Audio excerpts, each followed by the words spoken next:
So, good evening, everybody, and welcome to the last IVLP global chat. We finish our this period of global live chat from all around the world. We have the chance to fly in different countries from east to the west, from Indonesia to African countries, Nigeria, Europe. It was a very nice journey. And first of all, let me thank you again the U.S. State Department for the support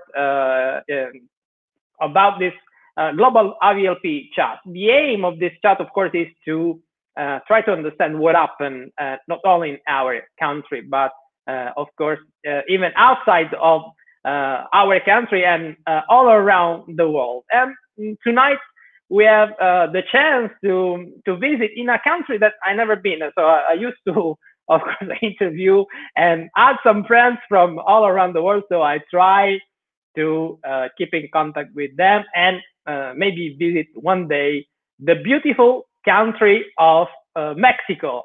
So let me thank you and welcome Jeraldine Perez Mondragon live from Mexico City. Hola, Hi, Jeraldine. Hola. hi, thank you for the invitation and for having me here. Thank you. Thank you. Thank you so much. Every time, I try to learn. In this case, on Spanish.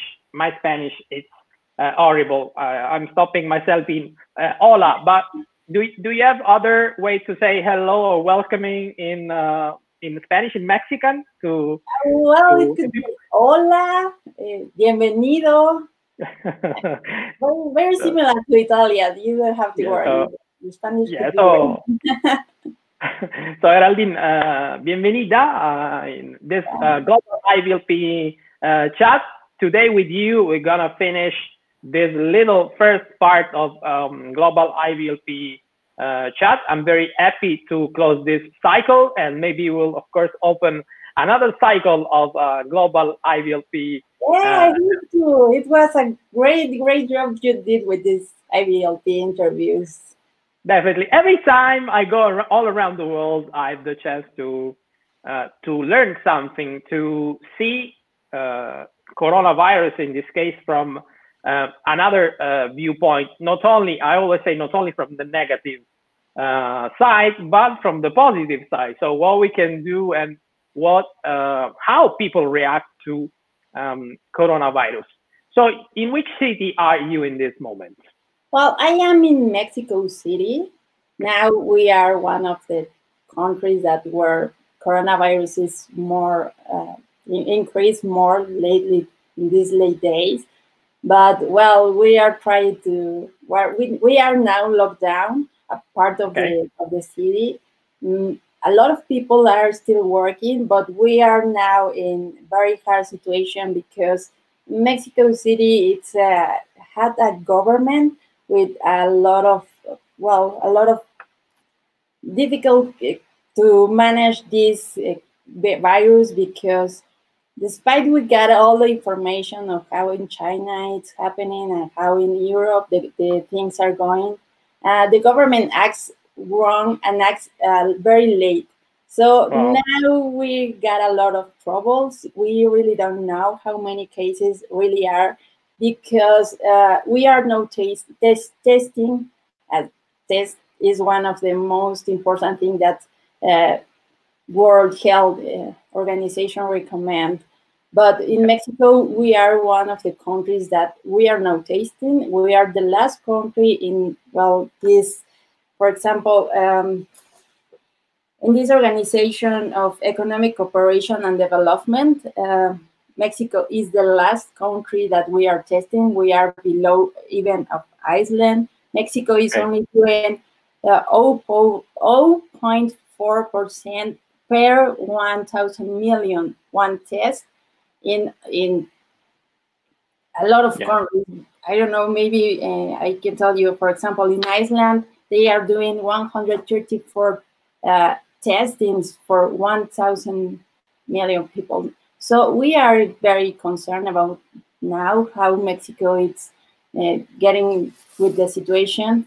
But well, we are trying to manage very well here. Of So course.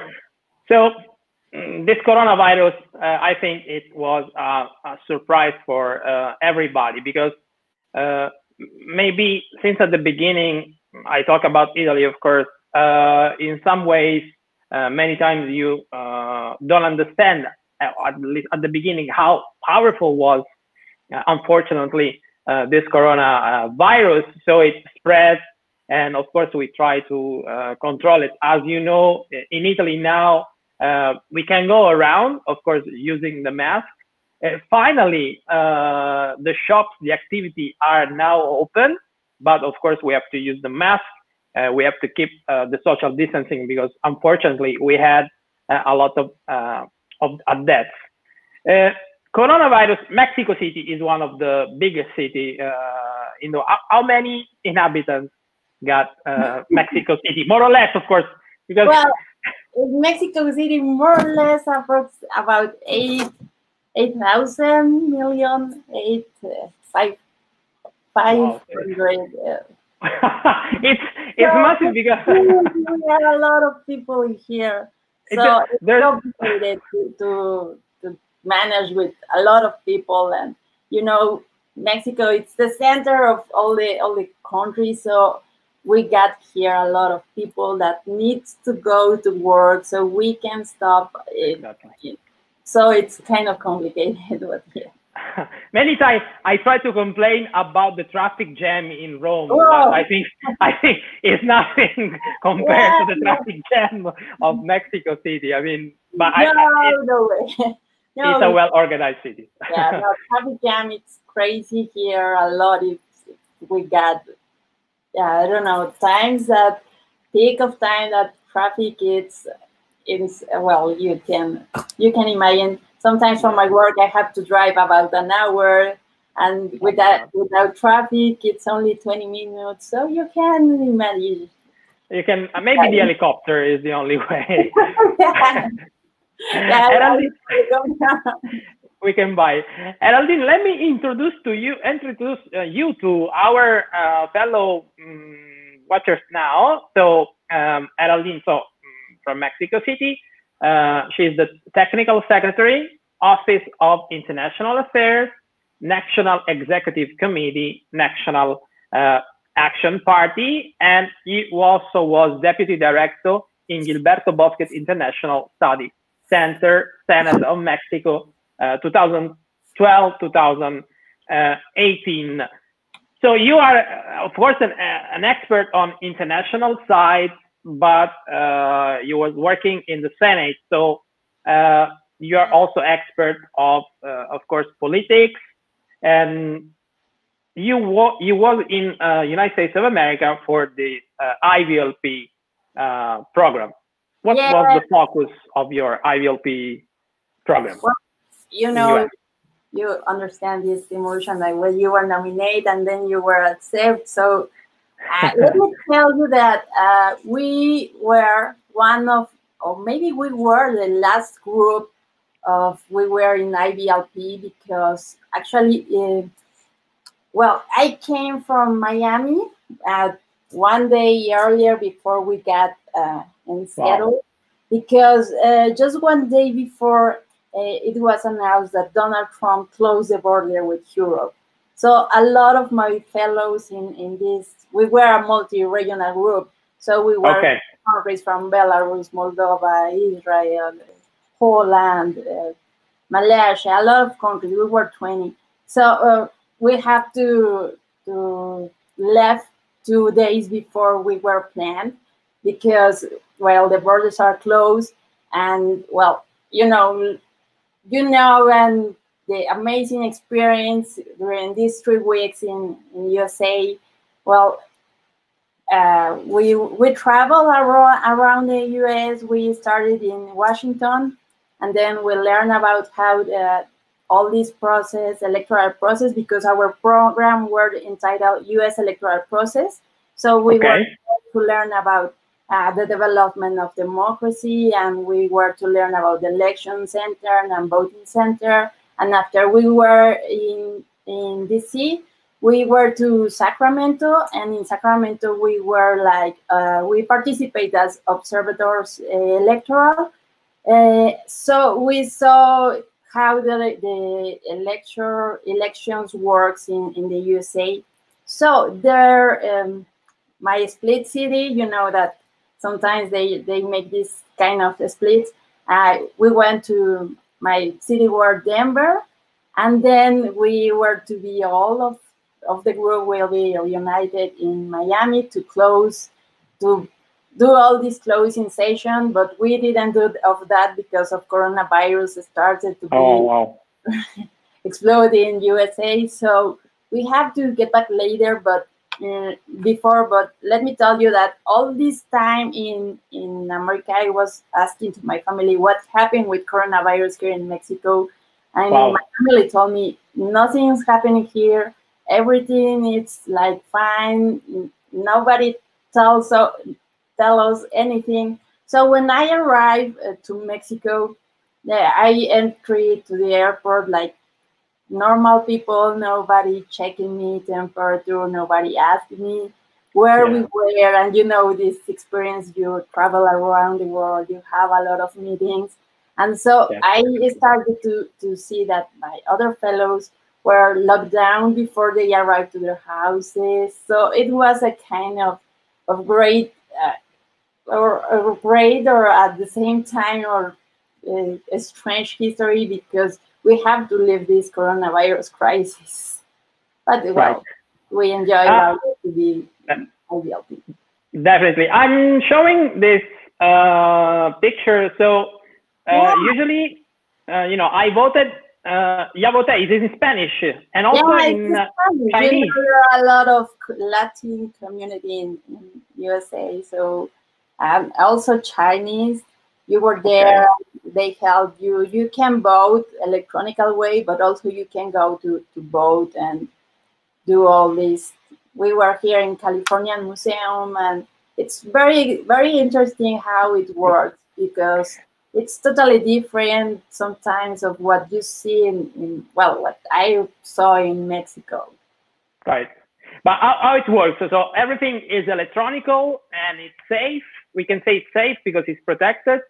Because many times you can do it both sides. You can do it personally. You can go to the vote center, and you can do it also electronical way, or you can send it by email.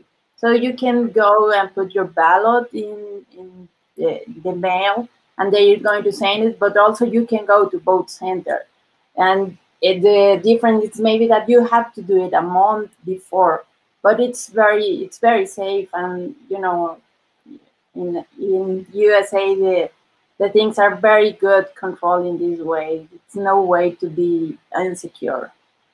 Right, because many times, especially I was talking about in Italy, we have this kind of discussion if introduce electronical pool. Of course, this is a cost saving, time saving, because I think you have the result in immediately ways. I mean, it's more easy to have the result. Yes. I think it's a way that we have to think in all the countries. It's saving time, saving money. It's to be more secure for people. You get secure also for results. What your vote is being respected in that way. So definitely. So definitely a great experience for you in US. With the IVLP. Great experience, yes. Definitely. Yes. Of course, coronavirus. Last time I had the chance to interview from India and another women politician, and also talking about coronavirus and domestic violence. I'm very interested in general. All around the world, we saw the increasing of the number of domestic violences inside the house, because of course you are forced to stay home, and so you cannot escape. And this time you are all in lockdown, so everybody is in lockdown. So I think also Italy, as Mexico, we had more cases of domestic violence. What is your opinion as a woman, and of course also as a politician, what we can do to reduce, or if you have any suggestion about coronavirus and domestic violence? Well, and let me tell you that here in Mexico, the situation, especially with women's and in this case with feminicides, are really concerning.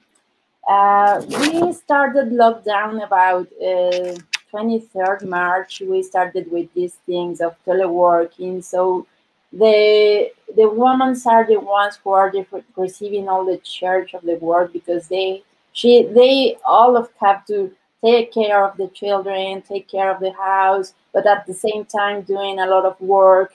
Now we are in the third phase of lockdown. We are now when most cares for everything to avoid and to stop to flatten the curve of coronavirus. But let me tell you that in this lockdown in Mexico City, the domestic violence increase is the worst of, I don't know it's how to explain to you, but for giving you an idea, last year in Mexico, women were killed, about 10 women per day, just because of gender. So now we are really concerned because to January to April, just in these few months, there are 308 femicides. Women are here in Mexico. We got a kind of program to help women, and they can call and they can go to another shelters to be protected. But this government, as I told you before, that's kind of populist. They quit off a lot of money to this program, so they have to restore. But in this time of period that they have to restore, we lost a lot of time when women are unprotected. So by now, since 2015, the violence against women here in Mexico is increased about 145%. So it's a lot of things. Women are the ones who are more suffering here in Mexico City. So we are trying to help. For example, in my party, they implement some kind of program they call us and we can go with there and so help us with legal situation or something. But also, for example, now that I see the program of UN Women, Women with a European Union delegation here in Mexico make some statement to help Mexico, because Mexico it's always a very commitment with this fight against the femicide, against the domestic violence. We are always looking for doing better things. For example, Mexico is one of the countries that more participation of women in politics got in parliament.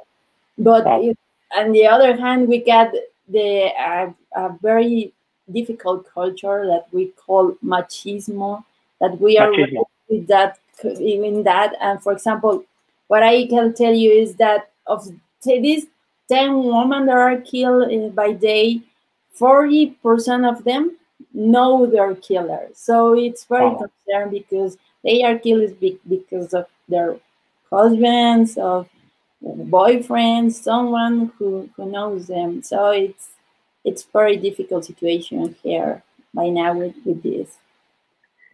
Yes, of course. You are talking about the machismo, and we also have this word in Italian because the problem, of course, that the majority of perpetrators are men, and the most of survivors are women, and this is a fact.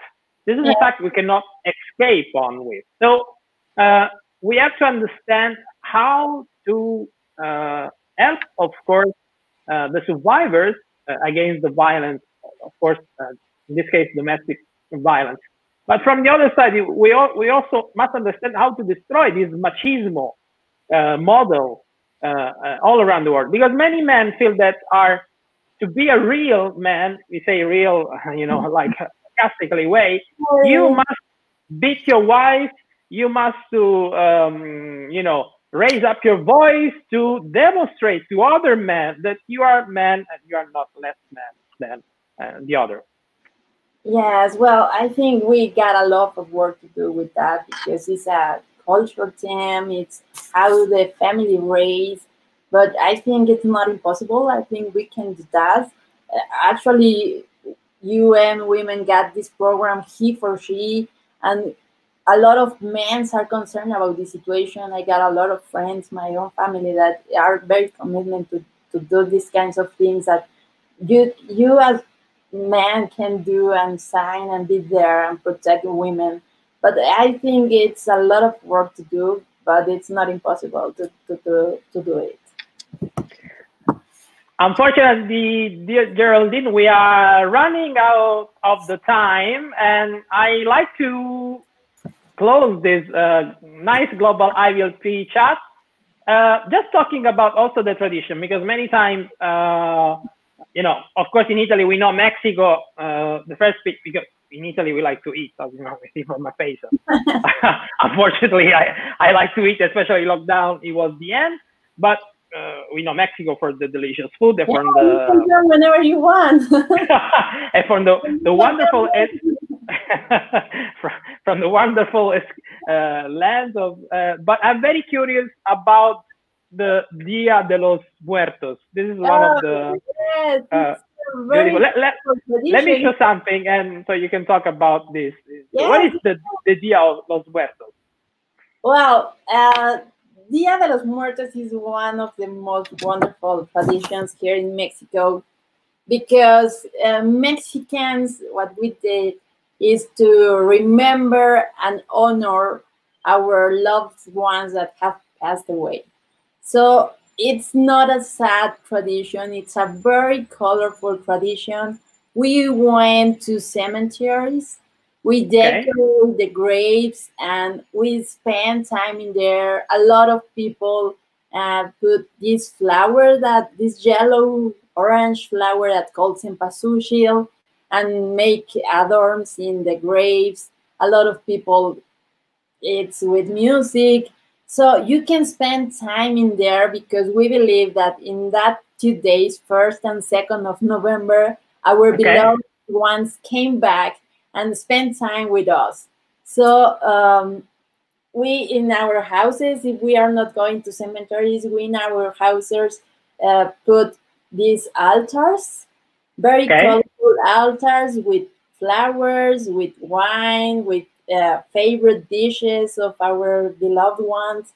And we what we did is to honor the memory and the well, yes, you see the pictures. We love to we are friends with the dead, so we are it's a very colorful tradition. It's beautiful, but it's what to honor our dead.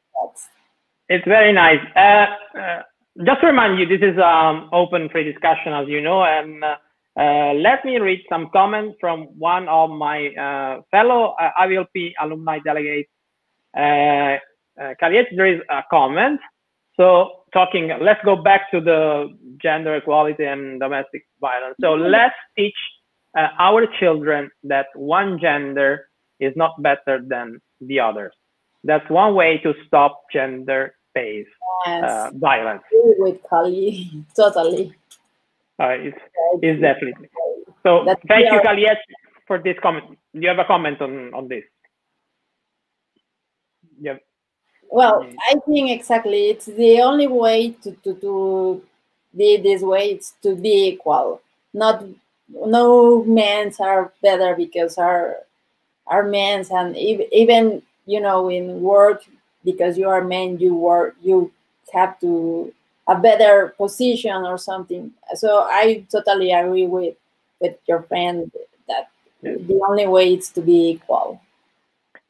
Sometimes we forgot that more or less 50 years ago, in the buses, when black people go inside the bus that cannot sit in the same place of a white person. And looking back, this is crazy. You say, how it's possible that the black people cannot sit in the bus like a white people? Why? And today we have the same situation. We tend to discriminate all the gender, and we say, okay, we are normal, they are not normal. And this is crazy too, because it's the same situation of the past, but we are not aware about it. Yeah, we are forgetting a lot of things, but we have to work very hard to not forget that we are all equal. Not matter gender, not matter preference, no matter color of skins. We are equal, and we have to fight a lot to remember all days that stuff's in all people here in Mexico and Italy and all around the world. Wow. So with the final statement, I let you close in Spanish. So if you have something in Spanish that you want to say to your people watching us, there are a lot of people watching us from from Mexico. So I give you the words and then we close. Well, I am going to finish in Spanish. Okay. Muchas gracias por este ejercicio que hiciste tan maravilloso de entrevistar a tus compañeros de IVLP. Espero que sí haya una segunda emisión y te estaremos dando seguimiento como lo hicimos hasta ahora. Y muchas gracias por esta entrevista y por la oportunidad de platicar contigo.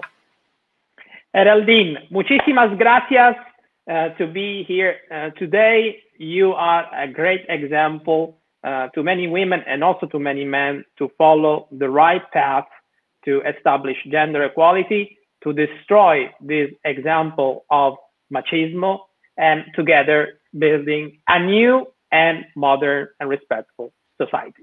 So well, thank you so much. Thank you for being here.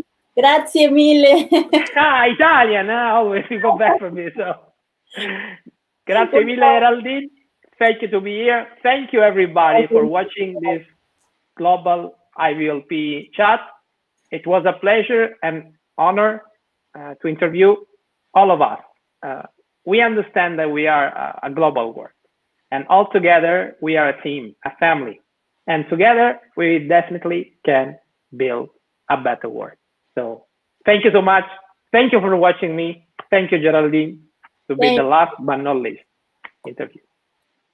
Thank you. Thank you, everybody. Thank you for watching me. Grazie. Ciao. Grazie mille.